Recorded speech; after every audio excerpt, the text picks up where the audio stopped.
So, alright, this is from the Old Testament, and it's talking about Jerusalem.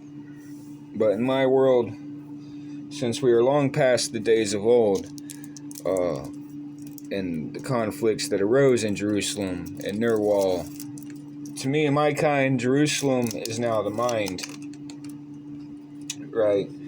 So, we have here in Nehemiah chapter 4.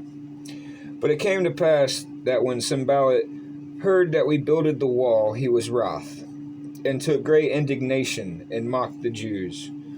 The Jews are the chosen people, the rational ones, the educated. And he spake before his brethren and the army of Samaria, and said, What do these feeble Jews? Will they fortify themselves? Will they sacrifice? Will they make an end in a day? Will they revive the stones out of the heaps of rubbish which are burned? Now Tobiah the Ammonite was by him, and he said, Even that which they build, if a fox go up, he shall break down their stone wall. This is headed under opposition by ridicule. Nehemiah answers by prayer, says, Hear, O our God, for we are despised, and turn the reproach upon their own head, and give them for a prey into the land of captivity. I mean, sometimes you got to turn the tables on your enemy, where they think they're the hunters and we are the prey. We will instead hunt the hunters, making them the prey, and lead them into captivity. And it goes on, And cover not their iniquity, and let not their sin be blotted out from before thee, for they have provoked thee to anger before the builders. So built we the wall, and all the wall was joined together unto the half thereof, for the people had a mind to work. Sometimes you got to get your two halves together, but it takes all the people to want to work, and they must have a mind to do the work. Then it goes on to opposition by anger. But it came to pass that when Sanballat and Tobiah and the Arabians and the Ammonites and the Ashdodites, crazy names back then, heard that the walls of Jerusalem were made up and that the breaches began to be stopped, they were very wroth. Wroth means pissed. And conspired all of them together to come and to fight against Jerusalem and to hinder it. So when you're repairing your world in your mind in your world is Jerusalem. Keep that in mind. Haha, punny. Nevertheless, we made our prayer unto our God, just like I pray to my God. Everybody's got their own God. Doesn't matter what God you follow. But nevertheless, we made our prayer unto our God, and set a watch against them day and night because of them. And Judah said, The strength of the bearers of burdens is decayed. Sometimes you get tired. And there is much rubbish. There be shit everywhere. So that we are not able to build the wall. Sometimes you got to clear a bunch of stuff out the way to put your walls back up. And that's a difficult task.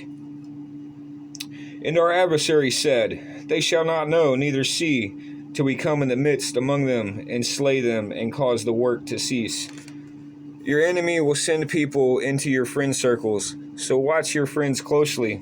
Know everything about them, because your most trusted people will betray you. For everyone you ever meet will fuck you over at some point. If they never do, then they have died, and that was a good friend. I thought a good friend of mine died. Turns out he was against me the whole time. Most likely he's out there laughing at me right now. But that's a different story. And it came to pass that when the Jews which dwelt by them came, they said unto us 10 times, From all places whence ye shall return unto us, they will be upon you. Means no matter where you go, they will be right there to meet you.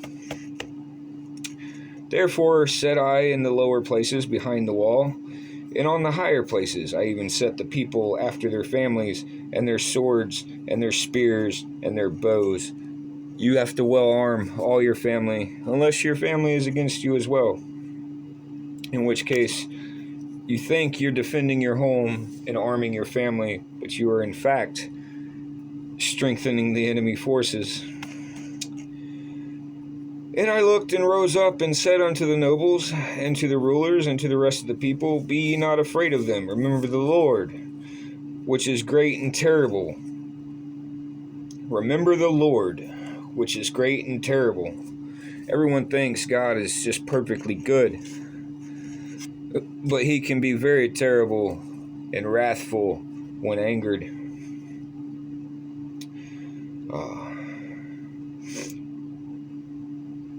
And fight for your brothers, or your brethren, your sons and your daughters, your wives, and your houses. Fight for your houses. I'm in a mad fight for my house right now. I hope I live to see it rise. And it came to pass, when our enemies heard that it was known unto us, and God had brought their counsel to naught, that we returned all of us to the wall, every one into his work. And it came to pass that from that time forth, that the half of my servants wrought in the work, and the other half of them held both the spears, the shields, and the bows, and the habergeons.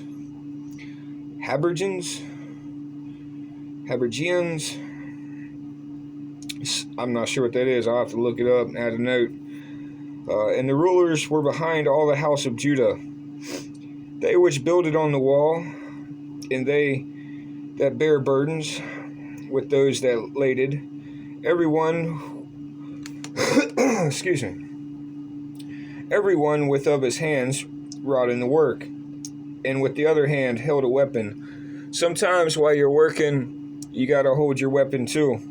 You got to keep one eye toward the enemy and one eye on your task. For the builders, every one had his sword girded by his side, and so builded. And he that sounded the trumpet was by me. And I said unto the nobles, and to the rulers, and to the rest of the people, The work is great and large, and we are separated upon the wall, one far from another. In what place therein ye hear the sound of the trumpet, resort ye thither unto us. Our God shall fight for us. Our God shall fight for us. It means stay on task. Defend yourself, but don't seek to attack the enemy. You just keep laying your stones. If they come, you slay them. But you keep laying your stones, for God will destroy your enemy for you, if you have faith. So we labored in the work, and half of them held the spears from the rising of the morning till the stars appeared. It's no easy task. From daylight to dark, you build and you hold your spears. Likewise, all the same time said I unto the people, Let every one with his servant lodge with Jerusalem, that in the night they may be on guard to us, and labor on the day. So neither I, nor my brethren, nor my servants, nor the men of the guard which followed me, none of us put off our clothes, saving every one put them off for washing. You stay in uniform, you stay armed, unless you have to wash your clothes. Because for some reason, washing was big back in the day, but there was a lot of disease.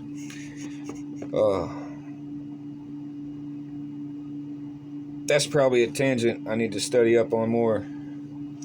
And there was a great cry of the people and their wives against their brethren the Jews.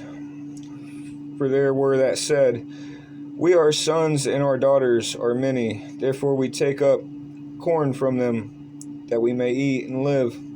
Some also there were said, We have mortgaged our lands, vineyards, and houses, that we might buy corn, because of the dearth. Sometimes, when you're starving, and your people are starving, you got to sell everything. You got to leverage against it. There were also that said, We have borrowed money for the king's tribute, and that upon our lands and vineyards.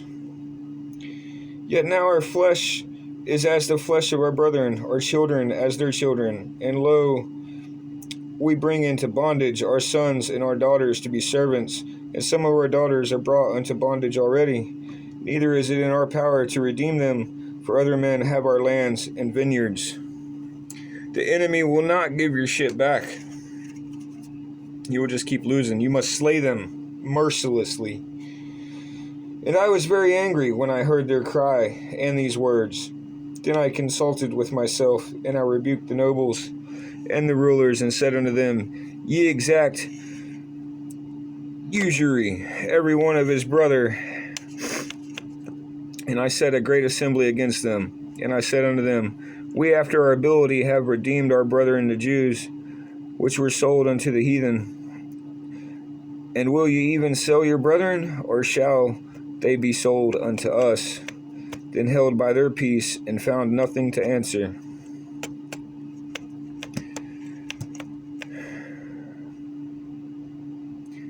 And I said unto them, We after our ability have redeemed our brethren the Jews, which were sold unto the heathen.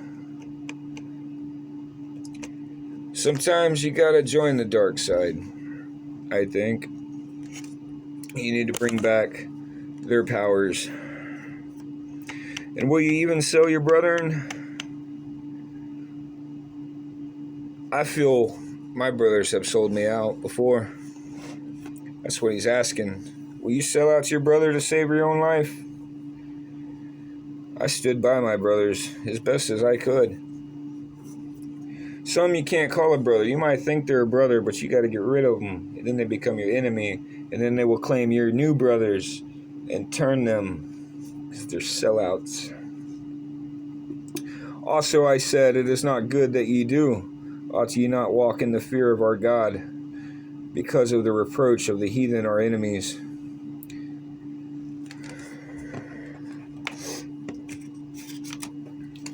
When I say heathen here, I'm a heathen. I'm not your average Christian. I don't claim to be a Christian anymore. But pretty much what it's referring to is a heathen is anyone who doesn't follow your God or wants to demonize you for your God or your beliefs.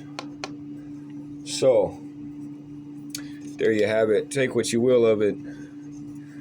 But when repairing the mind, when building your walls, know that they will come and they will attack you. And you just have to stay your path at all costs and understand that God, the universe, fate, destiny, necessity, whichever the case may be, is going to happen, for it's already written, and there's not much we can do about it. Now you can step out of line and try and tempt your own mind against the world, and this will cause great devastation. But if you stay your path and you simply hold your sword at hand and lay your bricks, you will be victorious. But watch, because the enemy will come as your family. They will come as your friends. They will infiltrate your inner circles, and they will collapse all the work that you're trying to do. That is what is meant by if a fox shall run up, it will crumble the walls. Because a fox is sly and cunning, much like a friend or a family member claiming to be a friend or family member. And they will crumble all your work, and they will bring great devastation to your life. So watch them close. Carry everything with great doubt. Miss nothing. Take notes. Give misinformation, because it's within the misinformation and backwards talk and the inversion of the elements that will deem out reality in the end. Thank you. I still can't hit the off button.